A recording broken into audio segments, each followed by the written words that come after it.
What's up guys, I'm Andy Gilker. I'm the puzzle designer at Mystery Skull, and today I'll be showing you how to make a puzzle, how to make your first puzzle. There are steps that you have to make in order to make the puzzle, and today we'll be talking about them.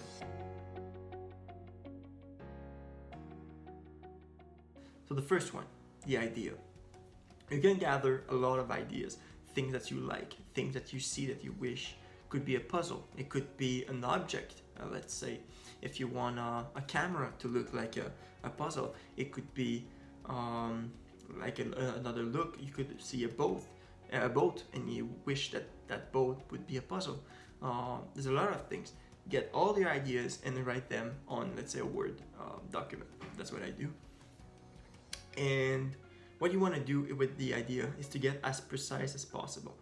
So with each individual ideas, ask yourself two questions. The first one is it something that is provoking me? Is it something that is worth, that is moving me? And the second is it aligned with me? So for the first question, let's say that you seem fascinated about, let's say, pirates.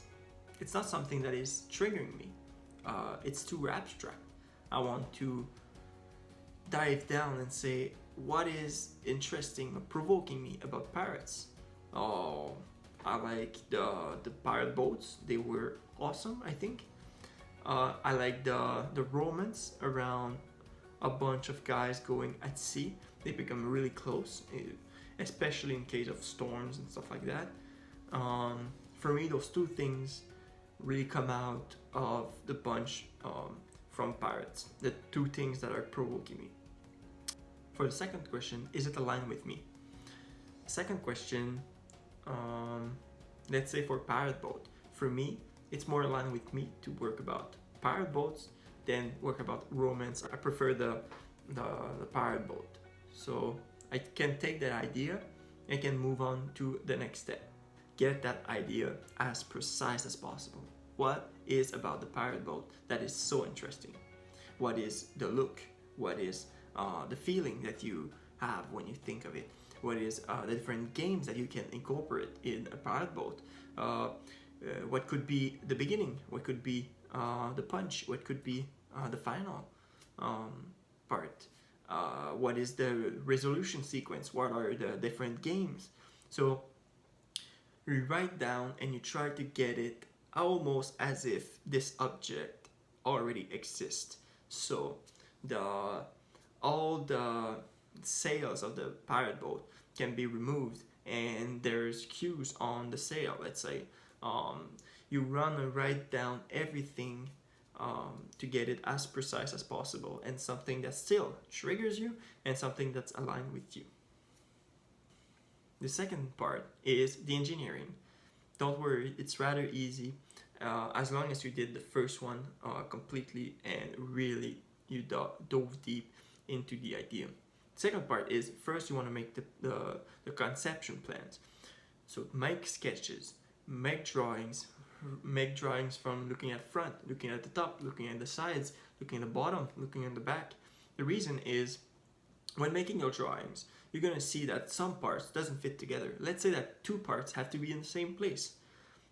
So that's why I'm saying make drawings, make conception. A lot of people want to jump into the next phase, the prototyping phase, before doing the engineering. The reason you don't do that is, let's say that you want to do the prototyping, so you bought all the parts, but then you realize that the two parts needs to be in the same place. So you have to buy again new parts, but smaller parts, in order to make that happen. So make the plans. It's gonna take not a long time, and you're gonna have everything that you need in order to advance to the next part. Still in the engineering phase, to determine how are you gonna make this puzzle happen. So you make all the sketches. Okay, what is the material? Is it made of wood? Is it metal? Is it brass? What is it exactly? And with that, you're gonna look for how are you gonna make this happen. So if you want the boat to be, let's say, all wood, probably you might want to use a CNC. You might want to use all hand-made tools. Maybe you want to use let's say that you want the bottom of the ship to be metal. or maybe you're going to use another type of CNC, maybe you're going to use machining or something like that. So what you want to do is determine the methods for making the puzzle happen. You haven't made anything yet. All are plans, but then you can move on to the next phase, which is the prototyping phase. In the prototyping phase, split every single component to be only one part. So what you want to do is, let's say that you have a sail that needs to be removed. Make only one sail and try to remove it. And then if it works, you can copy it maybe to 3 sails. So the idea is, if you separate the problems, it's going to be easier to make fixes. If you start too big, let's say with the 3 sails, but you might have 3 times the problems. So what you want to do is start small and then increase up. If you go up too big first, it's going to be too hard to shrink. You're going to have too many problems at once and you're going to seem overwhelmed. Start small, go big after. After that, you have every single component working. So you have the boat is disassembled from, let's say, the shaft that holds the sail. What you want to do is then assemble together 1 and then 2 parts and then 3 parts and then 4 parts, and everything trying to put things together. And every time you put a new part in, test it. Try to see what works, what doesn't work. You're going to see that a lot of things are going to come up that was unexpected. So it's okay, it's part of the process. The 4th phase is separated into 2. There's the testing phase and there's the manufacturing phase. First, let's talk about the testing phase.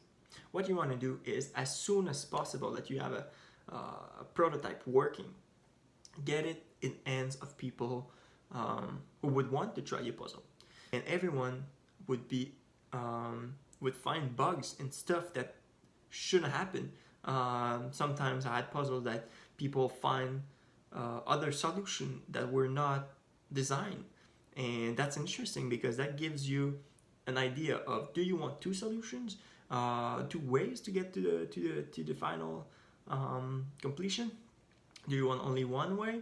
And then you can keep designing, refining the prototype so that you have something that you are really proud of. You can change every time that you try the puzzle out, so that every time you try a puzzle to someone, it becomes kind of a new puzzle. It's not actually a new puzzle, it's only one part that changed, but that would make feedback a lot easier to follow.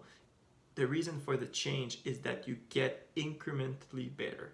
The puzzle gets better and better and better. Don't move too fast to the manufacturing phase.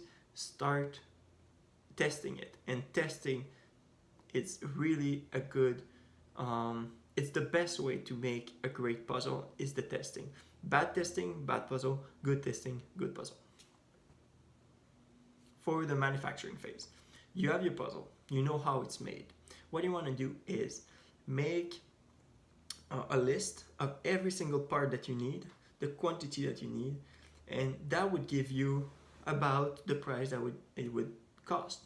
So you can put in the time that it took you, you can put it every part, you can look for parts that are cheaper. Maybe if you use electronics, you can use a China website, it might be cheaper, but the idea is get everything set up so that you can make another puzzle really easily. So at first people want to buy, okay, I'm gonna buy the parts to make 200 puzzles. Actually, I don't think it's a good idea. The reason is, even if you buy it from China, who takes maybe 2 months to get there, 200, I don't think, well, it depends on the puzzle, but if you want to sell 200 puzzles within 2 months, that's a lot of sales. Want to do, and it's a lot of money. What you might want to do is reduce that amount, sell it. If it sells out, it's, let's say, it doesn't matter. That just proves that it's selling. Buy not a lot. I thought with the Tesla box, I haven't bought anything before Chris Ramsey did a video. I bought nothing. I only one that was my prototype. I sent it to Chris Ramsey for the review. Every time someone was buying a puzzle, I was buying the parts, making the parts, and shipping it within about 2 weeks. Get it small, prove that people are interested in it, and then you can work and bigger and bigger and bigger. Don't start too big because you're gonna have leftover parts. You're gonna have to sell them for really cheap, and or give it, and it's not a good idea. We can now move on to the production phase, the fifth phase. What we want to do here is get it ready to show it to people. So in the production, what you want to do is you get the part from the manufacturing. You want to look for people that can do it with you. Show it to people. Send a message to me. Send a message to Chris Ramsey. Send a message to Puzzle Guy. Send a message to Mr. Puzzle. Send a message to every single one person that would be interested in trying out your puzzle. And don't be shy. People are interested in trying out your puzzle. On that part, what's important is have the backend ready. Have, let's say, a couple of puzzles made, like I did for the Tesla box. I had no puzzles. The problem with that is if something happens in my personal life, I would not have been able to send the Tesla box. So that's not a great marketing strategy. Let's say your puzzle is really unique. There's not a lot. It costs a lot to make. Take 5 puzzles. Make only 5 puzzles, and then when you sell one, you buy one. When you sell 2, you buy 2. The reason is that way you're not gonna have a lot of expenses at the beginning. Yeah, like I said, if you bought 200, you have to sell those 200. So if you want to put it on Etsy, eBay, or your website, what you want to do is have pictures or videos of the puzzle. So you have a prototype, you can take pictures of it. A little tip for pictures, 2 main components in taking a picture. First is the camera, and second is the lighting. For the camera, normally if you don't have a phone older than 3 years, you're fine. All cameras are really good these days. The problem is with the lighting. What I would recommend is if you don't have a really good light setup, you want something that is really bright, brighter than we used to inside. What you want to do is buy a light on, let's say, Amazon, a little circle of light. That's something that would help you in making some parts of your puzzle shine out and make a really good picture. So you want to take that, it doesn't cost a lot of money, and you're gonna have something really good. And then that's it. You have sent your puzzle to YouTubers. You have the backend, the production, to make sure that you can deliver those puzzles, and you're good to go. Some quick tips about, let's say, on the video. First one is get the idea as precise and put it in drawings, put it in words. Make sure that you cover every basis: the feeling, the look, the different games, the scenario. Let's say you want the sequence of resolution, the story, and everything. Put that into text, put that into images. Make sure that it's clear in your mind. Second part is the engineering. What you want to do, put that into drawings and make the drawings to scale, or make it that you see every single part and what the size of the parts that you need to have and everything, so that you don't have any surprises afterwards. Third part is you're gonna start to do the prototyping. So now that you know which part that you need, you know the dimensions and everything, what you want to do is try to buy some parts and make every single part individually work. Then try to combine them, and then make the whole prototype. And once you have your prototype, you have something that's really close to being marketed, but not yet, because you need to go to the fourth phase, which is divided into 2, the testing and the manufacturing. For the testing, as many people as possible, you want to share your puzzle and make them try it out and be there with them. Don't put them pressure, don't try to help them, just be there like you were a ghost and just looking at someone trying to do a puzzle. And note what are the bugs, what are the things that they did differently, what are the things that you wish they would know or do, like I said, differently. What you want to write as much as possible, and then you're going to review those. What you want to do for the manufacturing phase is you want to make a list of every single item that you need. It has to have the description and the dimensions and let's say a link to where you can buy them. You can try to go on, let's say you buy electronics, you can go on China websites to have cheaper parts that are equal quality. The fifth phase is the production phase. What you want to do is buy a couple of puzzles or parts of the puzzle that you need and make a couple. If it's an expensive puzzle, don't buy a lot of parts. If it's a cheaper puzzle, you can afford to buy more parts.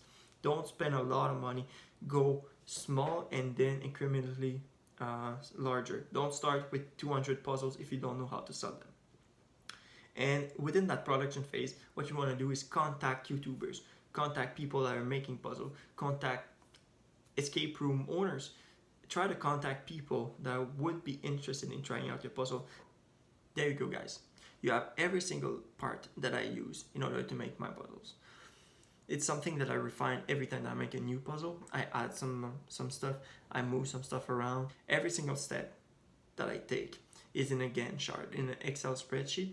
A Gantt chart is a tool in business to have every single task and on the other side, the timeline. So I want to do this task this week, it's written, and when I plan to do it, I put it in a certain color, and when I actually do it, I put it in another color. This way, I can see on the next puzzle how much time it took for a certain step, and it's gonna help me to do the next one. This thing, I'm gonna share it with you. There's gonna be a link right below. So thank you for watching, and I'm looking forward for your first puzzle.